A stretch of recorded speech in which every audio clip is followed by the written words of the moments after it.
It seems the standards of journalists are frequently called into question these days. Whatever impressions you hold, you can be sure most journalists take their obligations of truth and fairness very seriously. Many have even stood in harm's way while recording the events of the day. Such was the case 55 years ago when a French reporter was killed covering the historic integration of Ole Miss. Take a look.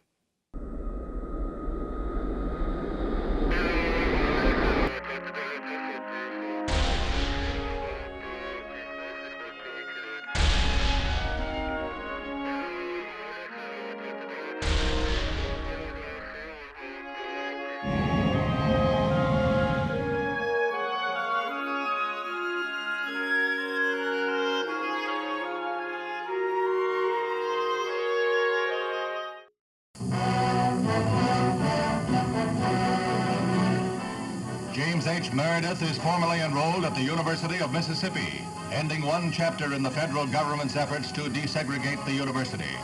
We did not know how far the movement would go, or where it would go, or whether it would end, or if so, how it would end. We certainly didn't know what our role in it would be.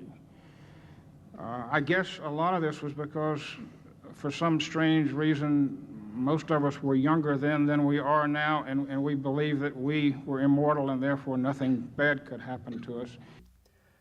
Fred Powledge of the Atlanta Journal was not alone in that sentiment the night of September 30th, 1962. The state's political leadership had thrown its might against James Meredith as he sought to become the first African American to integrate the state's flagship university. More than 300 reporters answered the call to duty as protesters descended on the campus of the University of Mississippi. The reporters were attacked, shot at, and their equipment was destroyed. French reporter Paul Gouhard was killed.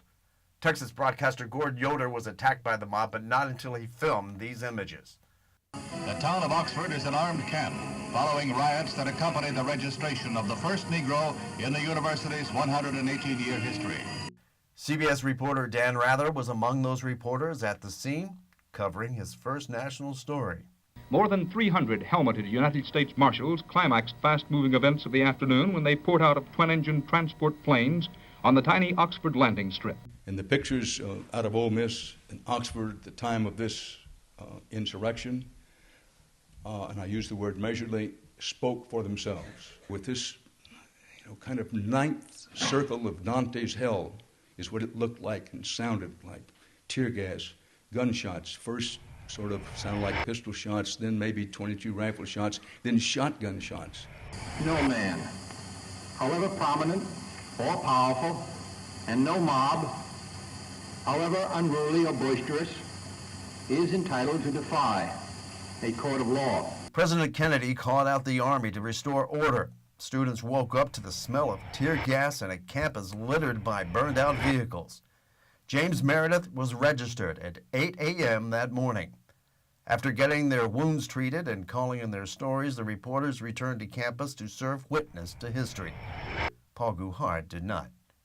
He remains the only reporter killed during the years of the civil rights movement. He was murdered, shot in the back from a foot away. Paul Gouhard worked in New York for Agence France Presse, the French news agency. He got the weekend assignment because of short staffing in the office. Gouhard, who held dual British and French citizenships, was a young but experienced reporter. He'd been working for the agency since he was 19, when he helped cover the Olympics. He served in the British Army for a time in England and in Egypt as the Suez Canal crisis began. And after that, he returned to Agence France Presse in London for 6 years before getting transferred to Paris. A few months later, in 1960, he won the coveted New York assignment. He was not yet 30 years old. Gouhard came to Oxford with a photographer, Sammy Schulman, also of AFP. As they were pulling into Oxford, they heard President Kennedy's speech about Ole Miss and thought that all would be calm.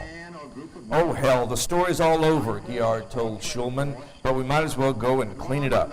A few minutes later, they walked on campus and realized the riot was in full swing. Schulman saw Guillard walk toward the surging mob and become absorbed in its mass, in the darkness, in the clouds of tear gas, and the hysteria.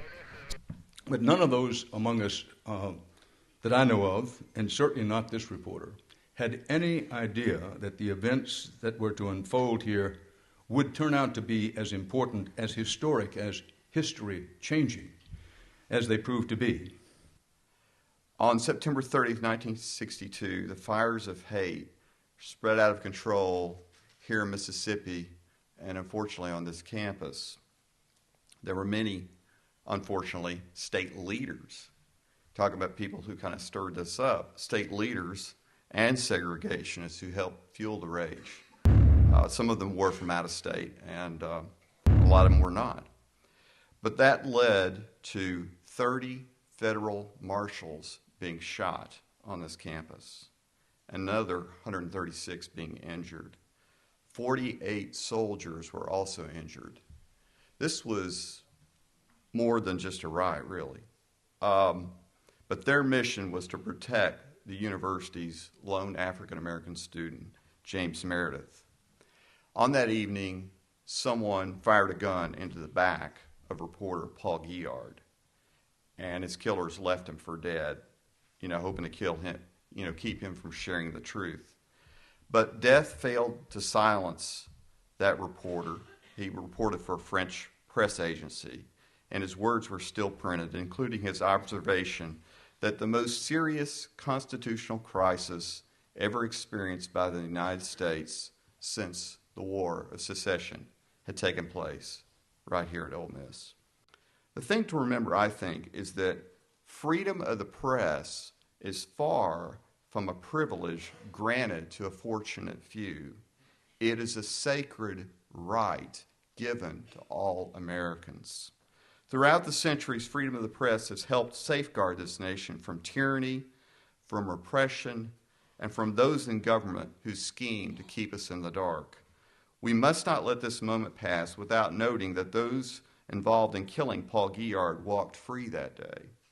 They executed this international journalist within a half mile of hundreds of lawmen, scores of other reporters, and more than 2,000 students and civilians. Somebody alive knows what happened. Somebody alive holds clues to solving this senseless murder, and somebody alive may have even pulled the trigger, living with guilt ever since. It is never too late to do the right thing, as we see here on this campus and throughout Mississippi. It is never too late to find forgiveness, and it is never, ever too late to tell the truth.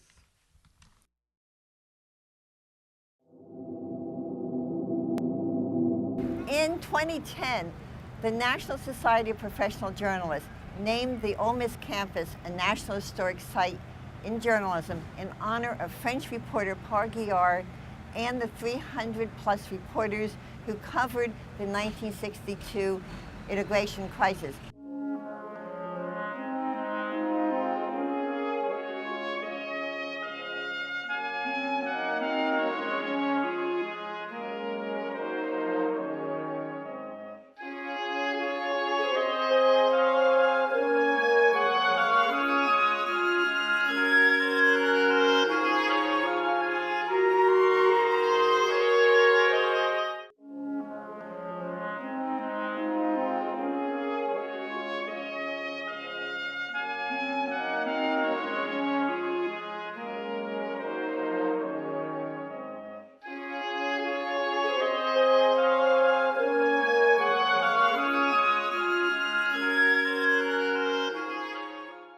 You can read more about journalists who covered the Ole Miss riots, as well as the unsolved murder of Paul Guillard, in a new book written by University of Mississippi professor of journalism, Kathleen Wickham.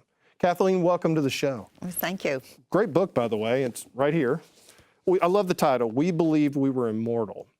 That's got a great story behind it, too. What's the story about that title? Fred Powledge, who was a reporter for the Atlanta Journal, at that time it was not the Journal-Constitution, was attending the 1987 Civil Rights Conference at Ole Miss. And he made that comment as part of the discussion where he said, we believe we were immortal. We thought nothing could happen to us. And as I was reviewing the transcripts and tapes, that just struck me that that's how we view it when we go into the middle of a story. We believe that we are immortal and that we can do good work. You had 300 reporters, all from across the nation. They had come to Ole Miss. They knew this was going to be the next flashpoint. I don't think they knew what to expect, did they? No, they did not, because there had been no major riots since Little Rock. Yeah. And, but they knew that 18 months of contentious arguments in the courts could lead to a situation. Plus, when Governor Barnett at the football game gave his speech saying Mississippi now or Mississippi today, that was a call to action for people to oppose Meredith's enrollment. Our mutual friend, Curtis Wilkie, was at the football game, and he said that that atmosphere was just literally electric and explosive. But it had been building since January, hadn't it? 18 months, actually. Yeah. It was 18 months. Yeah. And Sidna Brower had a comment about that. She said she couldn't believe, here was the governor who never came to football games and always had tomatoes thrown at him. Yeah. He came and electrified the crowd, which I understand they turned the lights down low, and almost was like one light was directed on him. Wow, and they had a special song based on his role with Ross, like Yes. Roll with Mississippi. I mean, they had little flags they'd passed did. out. So everybody was heading up to Oxford. The riot was getting started, all because Meredith was there. He was in the Lyceum. No, he was No, never he in the wasn't. Lyceum. That was Okay. they thought he was. Okay. When Meredith, the marshals got there around 3 o'clock in the afternoon, and Meredith came in around 5 o'clock, and he was taken directly to his dormitory in Baxter Hall. Yeah. But they had, Katzenbach, the Deputy Attorney General, had all these marshals. And he said, well, what am I going to do with them? Okay, line them up in front of the Lyceum. That'll be it. Yeah. And so everyone thought he was in there. The whole nature of the riot changed when the sun went down. Yes. I mean, it was a protest, I guess, at that point. It became a riot when the sun went down. That is true, and which was late because time change differences. I don't think Mississippi was on daylight savings time, but in the early, from about 5 o'clock until dusk, it was mostly some students throwing cigarettes and pebbles and saying bad words. But then around 8 o'clock, just before Kennedy went on the air, the crowd started to shift. The segregationists from throughout the South were arriving and upping the tension. And there were I remember seeing Jerry Mitchell in the video talking about how many marshals that had been injured because they were all standing right there. That's right. They literally were catching hell. Yes. Yeah, they were catching hell. Yes. Talk about the journalism aspect of it, because there's a nice blue marker in front of Meek Hall School of Journalism. There is. Yeah, and it's, tell us a little bit about that. I was the chapter advisor for the Society of Professional Journalists, and we decided to apply for a grant for the National SPJ office to have campus named a National Historic Site in Journalism, and that was awarded to us. And we were the 100th so designation that SPJ had made. And I'm very proud of the work that my students did to help make that happen. We also have a memorial bench in honor of Paul Guillard. It was also provided through the efforts of my student chapter. Well, before we get into who Paul was, because Yes. that's a very important part True. of this story, why is the bench there and not where he was killed? Because I think there's a good reason for that. There is a very good reason. There's a building on top of the place where he Okay, was killed. yeah. The student union is currently on top of the place where he was killed. And as we were beginning to scope out alternative locations, a sorority put in a meditation circle next to the student union. Yeah. So then we said, well, the next logical place would be journalism. And we chose the sorority row side because that is where the U.S. Army troops marched up to solve the riot. And our thought was, one, he was a journalist. Two, he would have been in this vicinity. That's probably where he was going. Yes. Yeah. To cover it. Yeah. And so therefore that was the most logical place for us to put it. Of the 300 journalists that covered that, and of course of all the journalists that covered the civil rights movement, he was the only one that lost his life. As far as we know, that As is far as we true. know. Yeah, that's really powerful. But I think his life itself is pretty interesting too, because he had no fear. Yeah, And there's a yes, sir. reason why.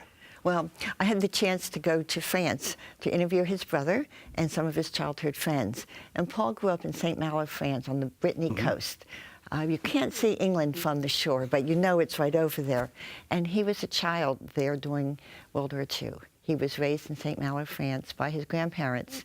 His parents owned a hotel in London, and in 1939, they felt it was safer to have their children go to rural France, and they did not see their parents until afterward. And you can just imagine both living under occupation with the enemy, being a young boy, you know, and having free roam of the town because children were free to roam at that time. And so he knew about war. Plus, he had served then in Cyprus. Right. At one point, as he was walking away from, I think, his cameraman, he just said, "Hey, I've been in Cyprus." Right. No, it wasn't his cameraman. It was another reporter. I believe it was Flip Schulke. He was in the bushes. Yeah. And he said, "I've been to Cyprus, no problem." Like, okay. Wow. Yeah. And he wasn't even supposed to be there. That's what was so amazing about it. He was kind of a last-minute fill-in. Yeah. Something that they needed an extra hand, and they said, and Paul had been in Honduras and Cuba. He wasn't stranger to field reporting, even though he was a copy editor. But he hopped on a plane and flew to Atlanta, then to Jackson, covered a demonstration in front of the governor's house here, and headed then to Oxford, accompanied by his photographer, a man by the name of Sammy Schulman. When he was in Jackson, he had to report back, and he did it in a very interesting office. Yes, it's hard for me to explain this to students who can't go 2 feet without their phones, but you either have to find a pay phone or someone lend you a phone in order to call into your boss. And he went into the offices of the Sovereignty Commission and said, "Hey, can I borrow your phone?" And Paul was described as very genial and open. They said, "Sure, it's over there, no problem." And he made his last phone call from that office, which led some people to say, "Well, he was one of us." Well, no, he was using a phone. So I got to go back to the flight from New York. And we're not going to say what the flight attendant said necessarily, but she asked him where he was going. But he said something that, frankly, ought to be written in stone somewhere because it's so true. Something about the people in the South, it's a civil war, they'll never stop fighting. Yeah, it's going to take 100 years to get over it. Right. And you know, here we are today. Yeah. We're literally echoing some of the same things that we had 55 years ago. It's amazing. It's almost like aftershocks. All right, that night. So describe the scene. The sun's down. The riot's going. How easy was it for a reporter or a photographer to do their job that night? Well, up until about the early evening, 7 o'clock, the state police prevented reporters from getting on campus.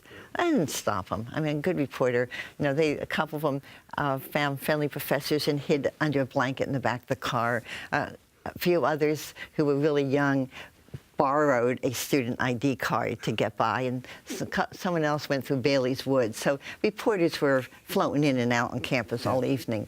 And after 7 o'clock, the state police disappeared, and so did any kind of real security. And so they were free then to walk in. And for Paul, that's how we know Paul got there at 8:30, because they spoke to a policeman who was there at the time. Mm-hmm. And of course, Sammy Schulman was still with him at that time, and he knew what time they got to campus. Yeah, kind of go through what happened from that point until the point he died. Okay, so they arrived at the main entrance of campus, which is the Hillgard Bridge off of University Avenue. And people hearing this story should realize that back in 1962, there was no bypass road. They had to come in through West Jackson, which was a 2-lane road, and go around the square and get over there and park their car. And so they walk up past the Grove, and there's no action occurring in the Grove. And they can hear and they can smell tear gas. And they basically look at each other and they say, "Well, I'll go to the left and you go to the right, and we'll meet back together, maybe 10, 15 minutes." And that's what reporters do when you travel with a photographer, often in a crisis, is that you double your power by splitting up and meeting back up again. And so then he walked there to the right and ended up behind the Fine Arts Building and that is where he encountered the person who killed him. See, until I read the book, I always thought they may have gotten hit by a sniper, but he was shot at close range, wasn't he? He was shot in the back from a foot away, and I obtained that information from the autopsy report. That's a murder. That's a murder. Yeah. Yeah. And so he was lying there on the ground, and of course, you know, I've had someone tell me that they saw a man standing over him, smashing his camera.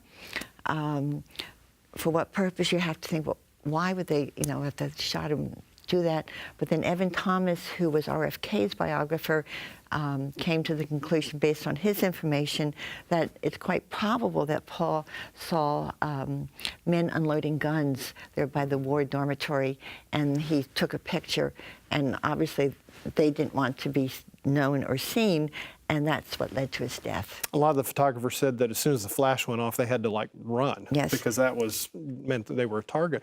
But that makes sense if he took a picture of something that was, yeah. Inappropriate. Inappropriate, Yeah. And all evening, reporters were beaten. Their camera was smashed. They were in physical danger at all times. The state police provided almost no security, especially to the press. Yeah, that was interesting how they just disappeared. They just disappeared. Isn't that awful? That, you know, the whole, and you read, of course, as it leading up to it in that night, there was just a whole failure of leadership from the governor on down. Yes. At one point, the state police left campus in I call it a parade, a chain of cars. They went to a location off campus and were debating coming back with their guns blazing. And of course, Paul was working for AFP, right? Right. Yeah, he was for AFP. And, you know, you think about all the different journalists that cut their teeth on that riot. And, you know, Dan Rather was there, Bob Schaefer was there. Yes. But Paul's career was cut short, and he's buried in France now. He is. Yeah. He's buried in the family cemetery in France, and I got to leave a memorial there. Oh, that's really cool. Yeah. What got you interested in the case? Because obviously it was never solved, was it? It has never been solved. It really started shortly after I started working at Ole Miss, and during the 40th anniversary programs, I began reading a lot more about it. And Paul would get maybe a sentence, at best a paragraph, and I go, a reporter was murdered, and that's all you get? And so I became passionately interested in it and obtained the FBI files and the U.S. Marshal's files. And I initially wrote an article about Paul for an academic journal. And subsequently, I was talking to Dean Will Norton and about some of the material I had found, in particular, and they're in the book, some of the stories that were written by the reporters as they transmitted them by telegram. Yeah, the telegram. Sounds like more like it's 1862 instead of 1962. And I said, I got to do something with it. And he said, write a book. Well, I thought it was So I did. fascinating. Well, speaking of the book, of course, as We Believed We Were Immortal, one of the things that I think is truly amazing is how you structured it with 12 different reporters telling the story of the reporters, but also what was going on at the time, because you get it from every different angle that way. We were trying to construct a narrative. Yeah. And that is why we start off with Claude Sitton, and we end up with Neil Gregory, because Claude was there first, as Claude was always there first. He was the dean of the Civil Rights Corps, and if you were covering a story, you wanted to know where Claude was, because that's where the action was going to be. And Neil Gregory from the Commercial Appeal came in on the second wave of reporters and did what we like to call in journalism the wrap-up stories. Yeah. We saw Jerry Mitchell in the video talking about the importance of the freedom of the press and the importance of the press. Is it safe to say that still matters, doesn't it? It still matters. Yeah. And I'm passionate about the role journalism plays in a democracy. And in fact, I tell my students, if we lose journalism, we lose democracy. Right. The Founding Fathers gave us the First Amendment for a reason, and that's to monitor the actions of government on behalf of the people. And that's what those reporters were doing. Some people say, yeah, they were just there for the excitement. No, they were telling a story of change. How different would that story have been if they had not been there? What do you think it would have been like? No one would have. Everybody would have known. No one would have known. Yeah. No one, right. What the writers wanted to do and why they were conjugated on the Lyceum is because they thought Meredith was in there and they wanted to pull him out and lynch him. You can't do that if you're surrounded by reporters from national and international papers. Quickly, we have a couple minutes left. Tell the story of the two Faulkner nephews. So Chucky was head of the National Guard here in Oxford, and Jimmy was not. And so Chucky was in the first National Guard's units that came to campus, and his arm got broken by a brick. But Chucky honored his commitment as a National Guardsman. And at one point, there's Jimmy on the bulldozer seeking to smash through the lines, get to the Lyceum, and create whatever havoc. And here comes Chucky, and you have brothers staring at each other. Standing each other. Standing down, Yeah. and Jimmy left, and Chucky won that round, so to speak. But that is also how it's reminiscent of the Civil War. We had Right. their kind of splits. Brother versus brother. And you had their splits throughout the Civil Rights era. And it goes back to the Bible, I believe. Exactly, that's true. It does, to the very beginning. Talk a little bit, just anything wrapping up on the book that you'd like to talk about. Well, the book is not written like a traditional history book full of minutiae of events. I'm a journalist, and I've written it in the more literary journalism style, as a storyteller.